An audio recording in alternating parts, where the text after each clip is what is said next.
Cape Media Center, building community through media. Here at the building in Harwich, simply referred to as the 204, the event known as the Sunday Thrift and Flea doesn't actually happen every Sunday. In fact, it doesn't even happen every month. So when it does finally arrive at the gymnasium inside the 204, it's quite the gathering. April 28, 2024 marked the maiden voyage of this indoor marketplace after an invite from the town of Harwich was extended to Jonna Powell. We so graciously were approached by the town of Harwich, since we have a studio here at the 204 Cultural Arts Municipal Building, to start a local community-based market, and we said absolutely, we'd love to do this. So yeah, we're a community-based local market here out of the 204, where we bring together vendors from Cape Cod to showcase all that they do year-round.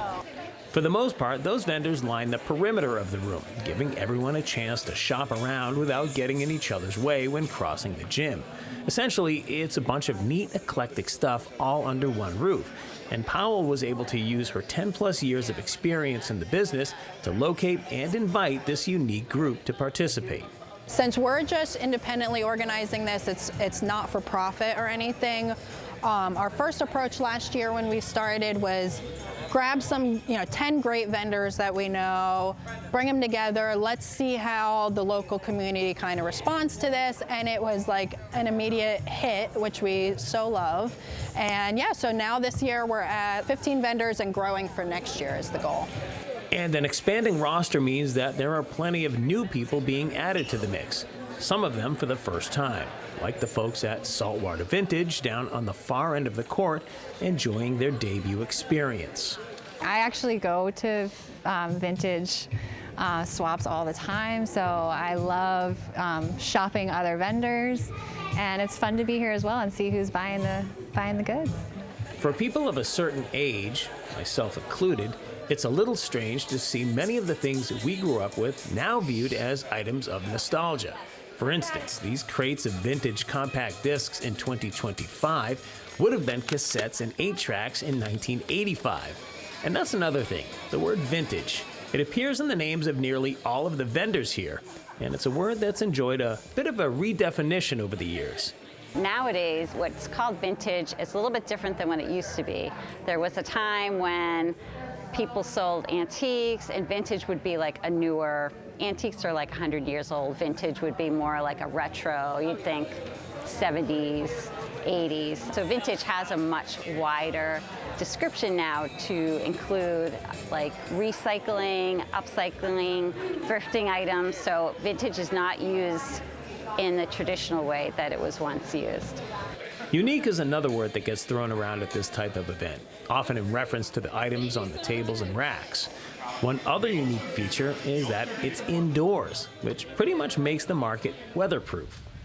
Today is a perfect example as to why they put the term rain or shine in their advertisement, because right now, as the room is just starting to get packed, we've got a couple of drops coming down.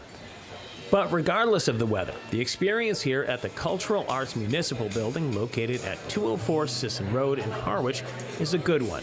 Not only for the patrons who are discovering items they likely wouldn't find anywhere else, but for the vendors who get to partake in something special for the community. What I enjoy about it is the fact that the culture, the arts, it's all kind of intertwined. And so something like this, which is honoring history and recycling, upcycling old things, that is also part of culture. And it's nice to see that integrated into Harwich's goals of offering culture and events and just adding to the story of Harwich.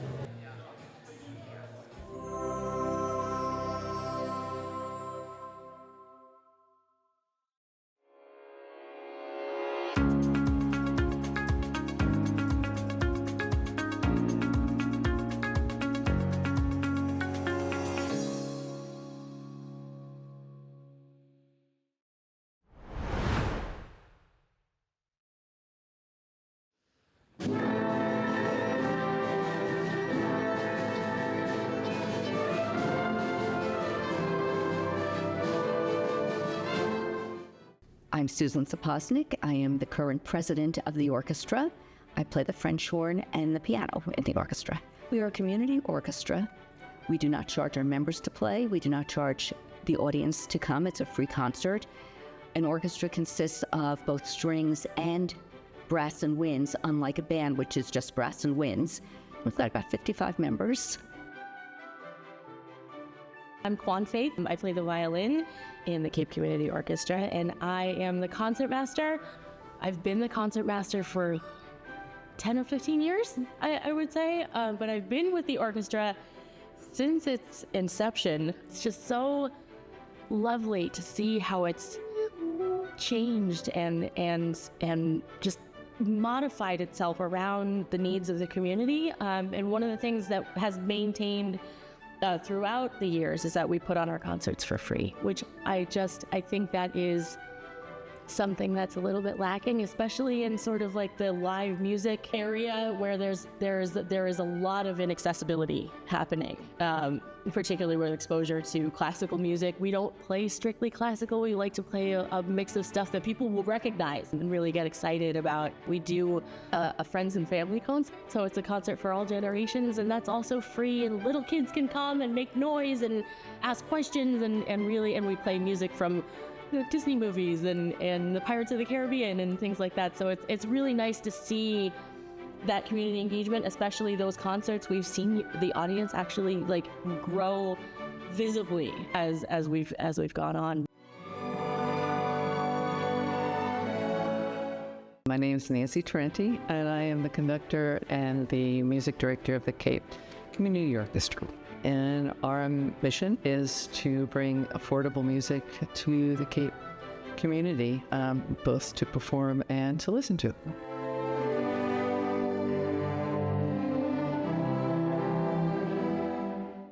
So classical music, I think a lot of people are kind of not fearful, they're just not sure, like, oh, do I want to go hear that? Will I understand that?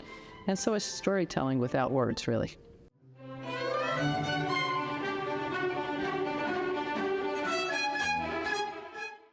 It's for everybody, and everybody's welcome. And that's what I love about being part of this group, is that the musicians and the audience are all in this big room to have a collective experience.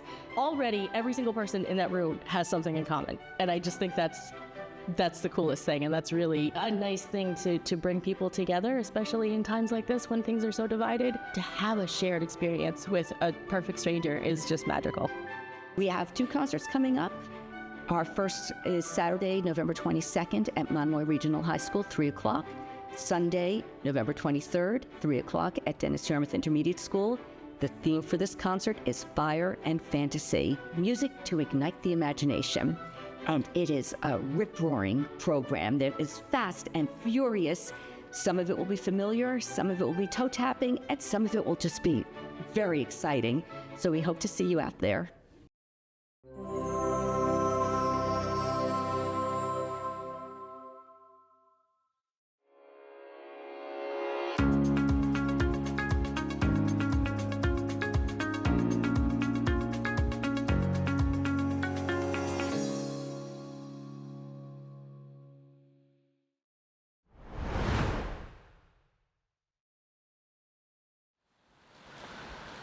Love them, hate them, or indifferent about their existence, plastics have been a part of the day-to-day human experience for over 50 years in some capacity. It's one reason that a 7-day-a-week operation like the transfer station here in Yarmouth will see people pulling through this area on any one of those 7 days to unload their plastic recyclables. Since the advent of dual-stream recycling, where multiple types of recyclable materials are combined in one container, the industry has seen a greatly increased market share of participants, and that's a net positive. It means that much more recyclable material is staying out of the landfills.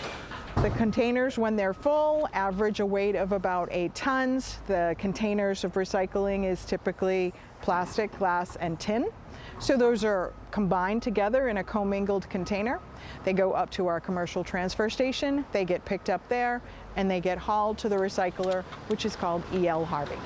In spite of the increased efforts by the recycling community, a 2018 national study by the EPA shows that plastics still make up over 12% of all municipal solid waste. Some of the plastics that comprise that percentage are non-recyclable and come from the deli and bakery sections of supermarkets, as well as to-go containers and cutlery from restaurants. Many opponents to these plastics see it not only as an environmental issue, but a health issue as well. When you are eating with plastic, you are eating plastic. And the chemicals in plastic too. The chemicals leach from the plastic into your food and you're ingesting it, and that's scary. There was enough momentum to curb the amount of plastic used in Yarmouth that in April of 2023, a plastic reduction bylaw was passed, which targeted single-use food containers and utensils, as well as single-use plastic water bottles. Support for that measure came from Liz Argo, who can often be found walking the shores of Fallons Pond with her little friend. I spoke at that meeting because I walk this beach and I pick up plastics. And that's all I said. I said, there's plastics everywhere. We need to do something. And it was, the town said, yes, let's ban plastics. Restaurant owners in town may not have been as thrilled about the proposed measure. Initial reaction to the proposal was a little bit of shock. We just weren't sure how we were going to manage our day-to-day operations. But now I believe there's a group of people in the town who are working to make it a little bit more achievable, just a step-by-step process. I do think eventually reducing the amount of plastic that we use just in day-to-day life is a good thing. I just don't know if we're starting in the right place. While a restaurant like Captain Parker's does a majority of in-house dining, there are those times when customers want their food to go, and the cost of complying comes with an increased price tag. When it comes to takeout operations, it will be very difficult. A lot of our guests will take food to go. They'll go to the beach and eat it. So they need plastic utensils, napkins, bags, to-go containers, things like that. And a lot of our options do comply. It's a lot of paper and recyclable material, but there are a lot of things that are still plastic. So when we looked into making some changes, it's just very costly for the business. That additional cost would also apply to all of the other restaurants within striking distance of Captain Parker's and beyond if the bylaw stands and goes into effect on January 1st, 2026. However, on October 10th, 2025, the town of Yarmouth adopted a new regulation that would not only ease the burden on local businesses, but satisfy even the most ardent supporters of the original bylaw.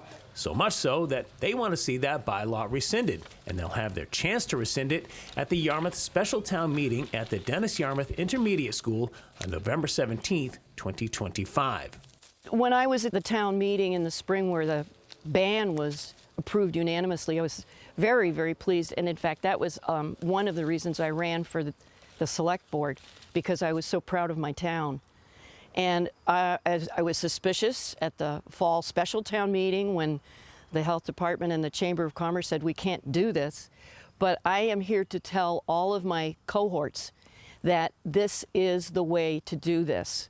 We'll get there, we'll get plastics out of our world, but we have to go with this process rather than a complete ban. And you're hearing it from somebody who was very skeptical. I feel like we need less plastics, and I know that's why a lot of people originally wanted this bylaw to pass. We have something in place. We'll still be reducing plastic in Yarmouth if this bylaw is rescinded, the original one. If the original bylaw goes into effect, it's going to make life a lot harder for businesses.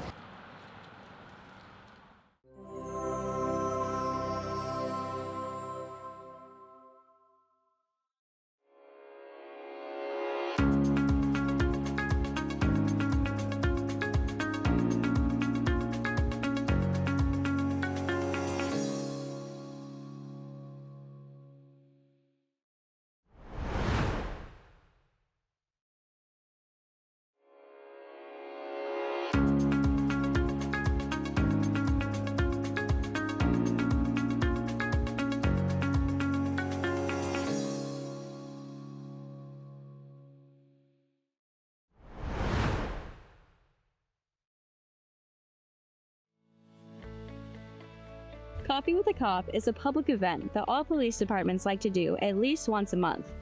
The Barnstable Police Department recently held theirs at the Daily Paper in Hyannis. Coffee with a Cop provides an opportunity for the community to have a cup of coffee and meet in person and hear directly from Barnstable police officers. We get to obviously get out and meet the citizens and show them that we're approachable and that we care about their needs and get to communicate with them what's going on in the town. So I think it's, we do it for about an hour and a half, but I think it helps us interact with the citizens at Town of Barnstable. There are no speeches, no agendas. It is just an opportunity to ask questions, share concerns, and connect. If you'd like to catch the next event, head over to the Barnstable Police Department's Facebook page. We're Cape Media Center, building community through media.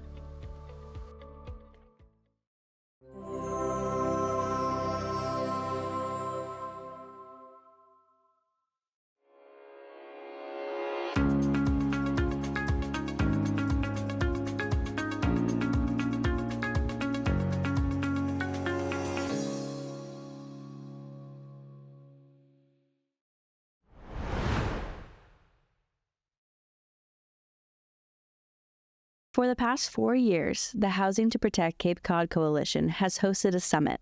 The summit makes it easy for locals to hear about progress made over the past year and receive tools and resources to advocate for housing in our community. This year's summit was thrown at the Emerald Resort in Hyannis on October 30th. With the housing crisis touching every corner of our region, the event provided an opportunity for conversation, collaboration, and action. Featuring speakers from state level like Senator Julian Sear, who provided an update on state initiatives that affect the Cape and Islands region, stating it's not just about housing, it's about keeping our communities alive. Attendees also heard updates from local businesses and advocates, including Executive Director of the Cape Cod Chamber of Commerce, Paul Niedzwiecki, and CEO of Housing Assistance Corporation, Elisa Magnotta. Today we had our 4th annual Housing to Protect Cape Cod Summit. 250 housing advocates here convening to learn about housing. There's some really great initiatives happening at the State House and locally where we can actually move the needle and on housing creation and housing preservation efforts. So we talked about the seasonal communities legislation and some of the changes that we'd like to see. We actually coordinated a letter that we're going to be sending up to the Secretary and to Senator Sear. We talked about housing preservation with how to take existing homes and turn them into year-round rentals. We talked about a lot of the 40Y homeownership opportunities. And then we ended with a really great panel of the next generation of Cape Codders, of leaders, and hearing how they're involved in board committees or on select board or organizing their friends.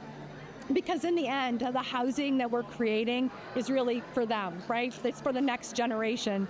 So they can see themselves here and they can invest in their careers here and raise their families here. So it's nice to have them end the summit and remind us why we're here and what we're doing. I hope that people will be galvanized by the information and be excited by the momentum that we've created over the past 4 and 5 years.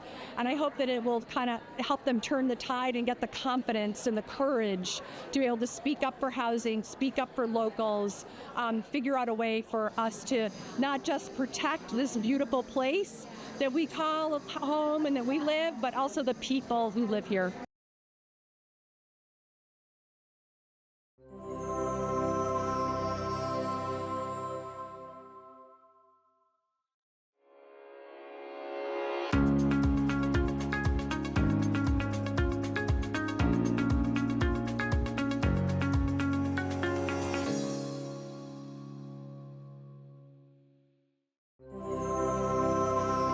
Cape Media Center, building community through media. So a little bit of the history of Eventide. This stage apparently was built around 1954 and named after Gertrude Lawrence, who was a famous actress back then, and her husband was involved with the Cape Playhouse across the street, and so the stage was here long before we were. In 1998, the music director for Dennis Union Church, which this is part of, decided that he wanted to create something that would utilize the stage that was here. His name was Noel Tipton, so he created Eventide Theater in 1998, and it was intended to be a place where there were thought-provoking shows, which is a big part of our mission. I think one of the misconceptions that people have is that we're part of the church. Right. And we're not. We're a totally separate 501c3. Clearly, it's not a big building. It's a small venue that we use, but we do some pretty big, thoughtful ideas and shows. We are community-centered for sure, and we're in a church, so we are certainly part of the Dennis community. The mission is that Eventide wants to promote theater that's maybe not done everywhere all the time, and that will educate as well as entertain and provide opportunities for collaboration in the community and to give actors a chance to do something that maybe they won't have a chance to do otherwise. It's an embarrassment of riches, really, what we have down here. I've found a lot of great friendships and stuff through Eventide. Eventide was like the first theater company on the Cape that I did a show with. When I actually got really into theater, like my first show was in 2021, and it was, during COVID, so it was a totally different time, but I still had a lot of great connections that I made, and I still keep in touch with a lot of those people. And Eventide's just been a really wonderful theater space filled with people who just really love to kind of play in the sandbox and support you and believe in you and cheer you on, even if you're not in a show directly right away. And I'm just really grateful for them. Right now, mostly because of Donna's influence, we're much better known to the community. I can't tell you for 25 years how many people have said, oh, there's a theater in there? We didn't know that. That's been a big part of us trying to overcome that. And since Donna's been here, and she's put on some wonderful shows that have brought in new actors that hadn't acted with us before, new production crew that haven't acted with us before, and a whole new audience that once you get them here, hopefully you've got them and they'll just keep coming.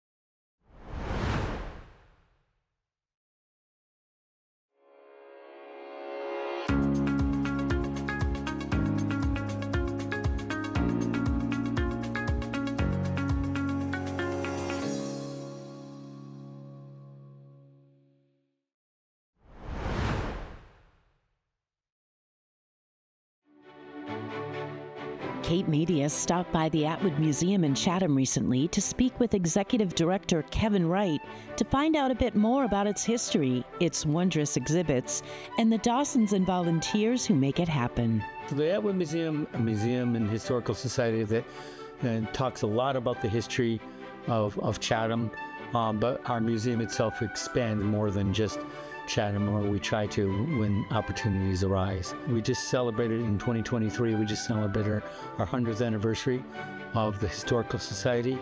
The original house, the Atwood House, was built in 1752 to 1756 by Joseph Atwood, a sea captain. He was born in Eastham, and then he bought 30 acres of land in this property here. The house was built here, and that became sort of the signature exhibit that we have at the museum. And so we want people to know we have about 12 or 13 other exhibits on the property. We have obviously the murals of Alice Stolnick, a local artist who painted the local people in the community back in the 1930s and 40s. They're just one of our big collections that we really appreciate. In addition to that, our new exhibit this year is Coming to These Shores, which talks about the history of immigration on Cape Cod. That was a project that was really a lot of research, intense work, but it's well worth it. One of the other exhibits we have that's very popular is the Rescue of the Pendleton. That talks about the two oil tankers that sort of broke in half back in February 1952. We have a nice exhibit in that. We have a model of the front end of the 36-500, the Coast Guard boat that rescued the men, and they rescued 32 people off of that boat. And we're blessed to have a lot of wonderful docents and volunteers who just share their knowledge and expertise when people come in. Every day we have someone show up and say, oh my God, I've lived here for so many years. I've walked by the museum and I've never been in it. The Atwood Museum is open to the public and is available to visitors from mid-June to mid-October. Find them at 347 Stage Harbor Road in Chatham. For more information, visit chathamhistoricalsociety.org. We're Cape Media Center, building community through media.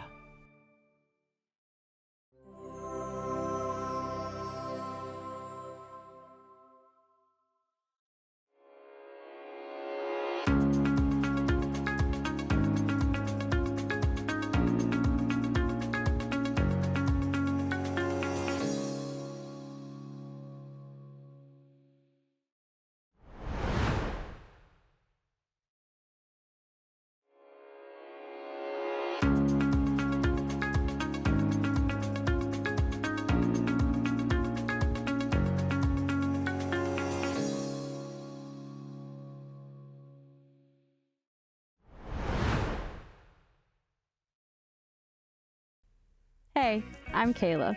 I was an intern at Cape Media Center back in 2019, and that experience totally launched my career in media. And I'm Destiny. I was right there with Kayla in 2019, learning everything from camera work to editing and loving every second of it. The staff here at Cape Media Center were always hands-on and always willing to answer our questions, especially with our final project. We created a series of videos called the Blue Economy Project, where we dove deeper into how the ocean plays a vital role in Cape Cod's economy. The series was well approved, and we couldn't have done it without the Cape Media Center. Fast forward to now, I'm working in live music production and have even worked at venues such as Gillette Stadium and Fenway Park. And I actually came full circle. I'm back at the Cape Media Center, this time on staff. Cape Media Center gave us the tools, the confidence, and the real-world experience to chase our creative goals. It's more than just a media center, it's a launch pad for your future. Start your story at Cape Media Center in Dennisport. Cape Media Center, your voice, your vision, your community. Cape Media Center, building community through media.